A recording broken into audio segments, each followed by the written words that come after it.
Hello, aspirants. Welcome to Bhagyalakshmi IAS Institute, where passion meets purpose.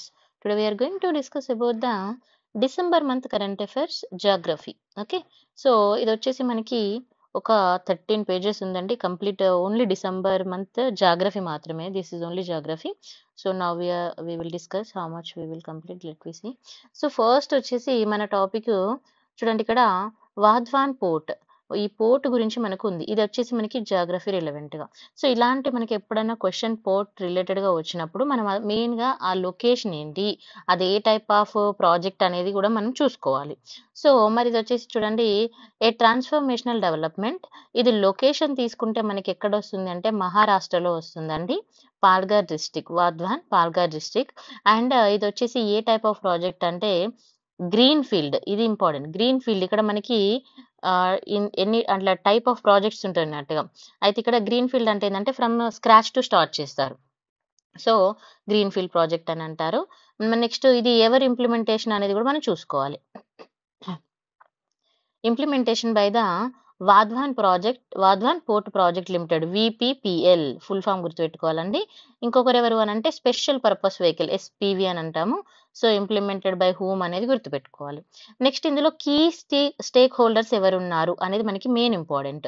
ఒకటి వచ్చేసి మనకి జేఎన్పిఏ అంటే ఏంటంటే Jawahar Lal Nehru port authority 74% share holder ఉంటుంది ఇందులో.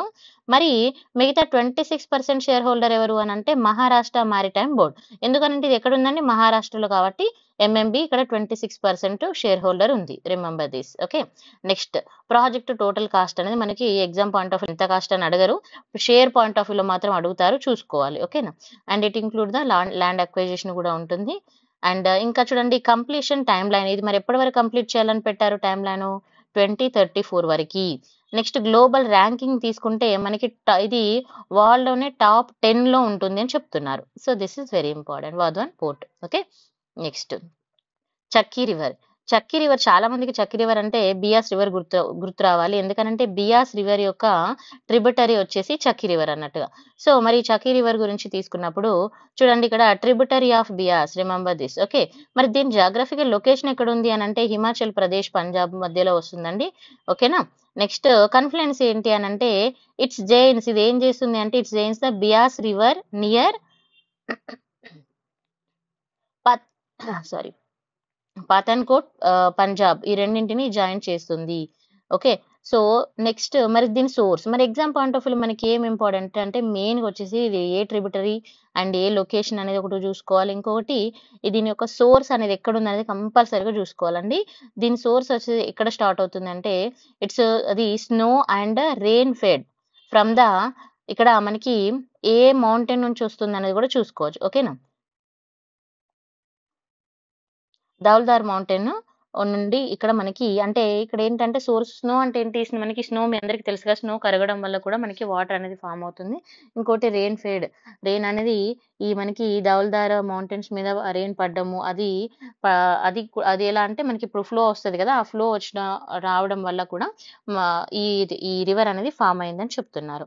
అంటే ఇప్పుడు మీరు జనరల్ గా హిమాలయాల్లో ఉన్న మనం ఏవైనా నదులు కానీ మనం తీసుకున్నప్పుడు అవి ఎలా ఫామ్ అవుతాయి, అక్కడ ఉన్న ఐస్ మెల్ట్ అవ్వడం వల్ల మనకి అక్కడ చిన్న చిన్న నదులు ఏర్పడము మనం చూస్తూ ఉంటాం. మరి ఇక్కడ అసలు ఎందుకు ఇది న్యూస్ లో ఉంది, కీ ఇష్యూ ఏంటి అని అంటే అన్రెగ్యులేటెడ్ శాండ్ మైనింగ్. ఇక్కడ మెయిన్ ఏం జరుగుతుందండి, అన్రెగ్యులేటెడ్ శాండ్ మైనింగ్ అనేది జరుగుతుంది. So that is the main key issue in news.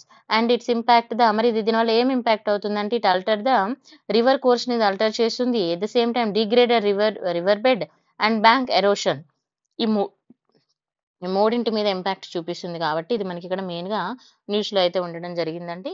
మరి రివర్ బియాస్ అని చెప్పాం కదా ఇందాక, మరి దాని గురించి మనం చూసుకోవాలి ఖచ్చితంగా. ఇప్పుడు ఎగ్జామ్ లో మనకి ఇక్కడ ఇది మనకి కరెంట్ అఫైర్స్ లో ఉంది, కానీ మనము ఇక్కడ మనకి ఏ రివర్ వచ్చింది, బియాస్ రివర్. సో ఈ పాయింట్ ఆఫ్ వ్యూలో కూడా చదువుకోవాలి, ఎందుకంటే యూపీఎస్సీ ఇంటర్లింక్ గా అడుగుతుందండి. Remember this.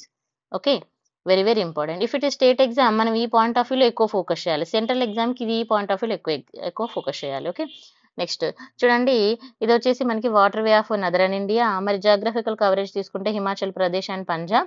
మరి హిస్టారికల్ నేమ్ తీసుకుంటే అర్జికి అండ్ విపాస్ అని ఏన్షియంట్ ఇండియాలో పిలుచుకోవడం జరిగింది. దీని ఆరిజిన్ వచ్చేసి రోహతాంగ్ పాస్. ఇది ఇంపార్టెంట్, ఎగ్జామ్ పాయింట్ ఆఫ్ వ్యూలో ఇది ఇంపార్టెంట్ బియాస్ కి. ఓకేనా. హిమాచల్ ప్రదేశ్లో మనం చూడొచ్చు. మరి దీని లెంత్ అనేది 470 కిలోమీటర్స్ ఉంటుంది. అది ఇంపార్టెంట్ ఏం కాదు, జస్ట్ ఒక ఐడియా కోసం చూసుకోండి.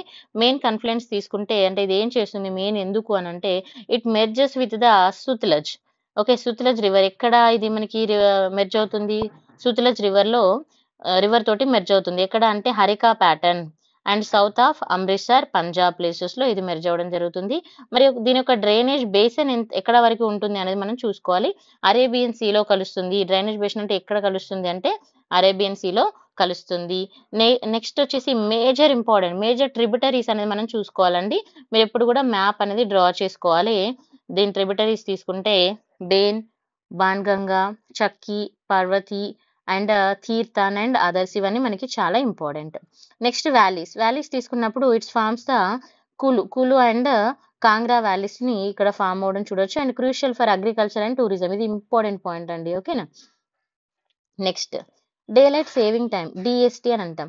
డిఎస్టీ అంటే ఏంటంటే full form first of all daylight saving time. మరి ఇది ఎందుకు న్యూస్ లో ఉంది అంటే సింపుల్ గా చెప్పాలంటే ఇది ఇక్కడ రీసెంట్ గా మనకి మన farmer US president Donald Trump ఉన్నారు కదా. So he proposed the ending the practice ఏది ఈ మన డే లైట్ సేవింగ్ టైం అనే దాన్ని మనము ఈ ప్రాసెస్ని ఎండ్ చేద్దాము అని, ఈ ప్రాసెస్ని క్లోజ్ చేద్దామని అంటారు. సో అది మనకి ఇక్కడ ఎందుకంటే ఇది అవుట్డేటెడ్ అండ్ ఇన్కన్వీనియన్స్, ఇది ఎప్పటిదో అవుట్డేటెడ్ అండ్ ఇన్కన్వీనియన్స్, దీన్ని మనము క్లోజ్ చేసేద్దాము అన్నట్టుగా చెప్తారు అన్నట్టుగా. సో ఆ సందర్భంలో ఒక డిబేట్ వచ్చింది అన్నట్టుగా. ఆ డిబేటే ఇది మనకు న్యూస్లో ఉండడానికి మెయిన్ రీజన్. అయితే మరి ఎందుకు ఇది అవుట్డేటెడ్ అన్నారంటే ఇది వచ్చేసి ఫస్ట్ ఇంప్లిమెంటెడ్ ఎప్పుడు జరిగిందంటే జర్మన్లో జరిగింది. Austro Hungarian empire April 13, 1916. ఎప్పుడంటే 1916లో దీని యొక్క హిస్టారికల్ బ్యాక్గ్రౌండ్ ఫస్ట్ ఇంప్లిమెంటేషన్ జరిగింది. అయితే 1970లో తీసుకుంటే చూడండి మరి దీని పాపులారిటీ ఎప్పుడు వచ్చిందంటే 1970లో పాపులారిటీ వచ్చింది. రీసెంట్ క్రిటిసిజం అయితే మనం ఇది చూడొచ్చు, ఇన్కన్వీనియంట్ అండ్ కాస్ట్లీ, ఇప్పుడు చాలా ఇన్కన్వీనియంట్ అండ్ కాస్ట్లీగా ఉంది. సో అందుకే దీన్ని తీసేద్దాం అనడం జరుగుతుంది అన్నట్టుగా. అంత పెద్ద ఇంపార్టెంట్ కాదు, జస్ట్ ఒక ఈ ఇష్యూ అయితే చూసుకోండి. Next Kaleshwaram lift irrigation project, ఇది మనకి ఇంపార్టెంట్ గా చెప్పొచ్చు. అయితే మరి ఇక్కడ మెయిన్ గా క్వశ్చన్ వచ్చినప్పుడు మనకి కాళేశ్వరం ఇరిగేషన్ ప్రాజెక్ట్ అన్నప్పుడు ఇది కంప్లీట్ గా ఇది ఏ రివర్ మీద ఉంది, ఆ రివర్ యొక్క ట్రిబ్యూటరీస్ ఏంటి, ఇది అంటే ఇక్కడ వాటర్ ఎవరెవరికి ఇస్తుంది, అగ్రికల్చర్ ఏ ఏరియాలో సప్లై అవుతుంది, అన్ని విధాలుగా మనం చూసుకోవాలి ఇప్పుడు. ఓకేనా. ఇప్పుడు కాళేశ్వరం తీసుకుంటే ఇది మనకి భూపాలపల్లిలో ఉంటుంది, తెలంగాణ, ఇండియా. మరి ఇది గోదావరి రివర్ ఏ రివర్ మీద ఉంది అనేది కూడా మనం చూసుకోవాలి, గోదావరి రివర్. మరి మెయిన్ ఇంపార్టెన్స్ తీసుకున్నప్పుడు world largest multi state lift irrigation project మనకి ఇది టీఎస్పీసీ ఎగ్జామ్ పాయింట్ ఆఫ్ వ్యూలో మీకు అడిగారండి, మీరు పీవైక్యూ చూసుకోవచ్చు. And it provide the and మన యూపీఎస్సీ పీవైక్యూలో కూడా మీరు చూసుకోవచ్చు అండి. It provide the irrigation and drinking water. ఒకటి గుర్తుపెట్టుకుని డైరెక్ట్ క్వశ్చన్ అడిగారు. సో దాని ట్రిబ్యూటరీస్ కానీ దాని రిలవెంట్ గా డేటా అడుగుతారు యూపీఎస్సీ పాయింట్ ఆఫ్ వ్యూలో అయితే ఇది చాలా జాగ్రత్తగా చూసుకోవాలి. మరి మెయిన్ కీ ఫ్యూచర్స్ ఏంటి అని అంటే it's located confluency of the Pranahita and Godavari river. Remember this, ఇది చాలా చాలా ఇంపార్టెంట్. మరి ప్రాణహిత రివర్ గురించి తీసుకున్నప్పుడు ఇట్స్ ఫార్మ్డ్ బై ద ఎలా ఫామ్ అవుతుంది అంటే confluence of Wardha and Penganga and Wainganga. ఈ గంగా రివర్స్ ఏవైతే ఉన్నాయో వీటి వల్ల ఈ ప్రాణహిత రివర్ అనేది ఫామ్ అవడం జరుగుతుంది ఈ 3 రివర్స్ ద్వారా. మరి దీని యొక్క కెనాల్ నెట్వర్క్ ఎంత ఉంది అని అంటే ఇది ఎవరైనా స్టేట్ ఎగ్జామ్ వాళ్ళకి ఇంపార్టెంట్ అండి, 800 కిలోమీటర్స్. నెక్స్ట్ మరి వాటర్ టార్గెట్ ఎంత, ఇవి ఒక్కసారి చూసుకోండి. ఎవరైతే స్టేట్ ఎగ్జామ్స్ కి ప్రిపేర్ అయ్యే వాళ్ళకు this is very important for state exam. అట్లానే యూపీఎస్సీకి ఇంపార్టెంట్ కాదు అనను, బట్ యూపీఎస్సీ కొంచెం డెప్త్ నాలెడ్జ్ మీద ఫోకస్ చేస్తుంది. సమ్ టైమ్స్ సింపుల్ క్వశ్చన్స్ కూడా అడుగుతుంది. సో ఎవరైనా కూడా ఒక్కసారి వీటిని జాగ్రత్తగా చూసుకోవాలి. ఇంకో మెయిన్ ఇంపార్టెంట్ ఏంటంటే ఇక్కడ ఎన్డిఎస్ఏ రిపోర్ట్ అనేది మనకి ఉండడం జరిగింది. సో ఎన్డిఎస్ఏ అంటే ఏంటి ఫుల్ ఫామ్ అంటే నేషనల్ డ్యామ్ సేఫ్టీ అథారిటీ. దీని యొక్క ఫైనల్ రిపోర్ట్ అనేది ప్రాజెక్ట్ సేఫ్టీ మీద safety and efficiency is awaited. ఎవరు? సో దిస్ ఈజ్ ఇంపార్టెంట్ అన్నట్టుగా. సో ఒకసారి ఇది చూసుకోండి, ఇది మనకి మెయిన్ ఇంపార్టెంట్. సో ఇప్పుడు నేను జస్ట్ మీకు 3 టాపిక్స్ చెప్పాను. ఇంకా ఈ టాపిక్స్ అన్ని మనము త్వరగా కంప్లీట్ చేసేసుకుందాము. Thank you so much for watching. If you like let me know, like, share and subscribe. మీ కామెంట్ కూడా చేయండి.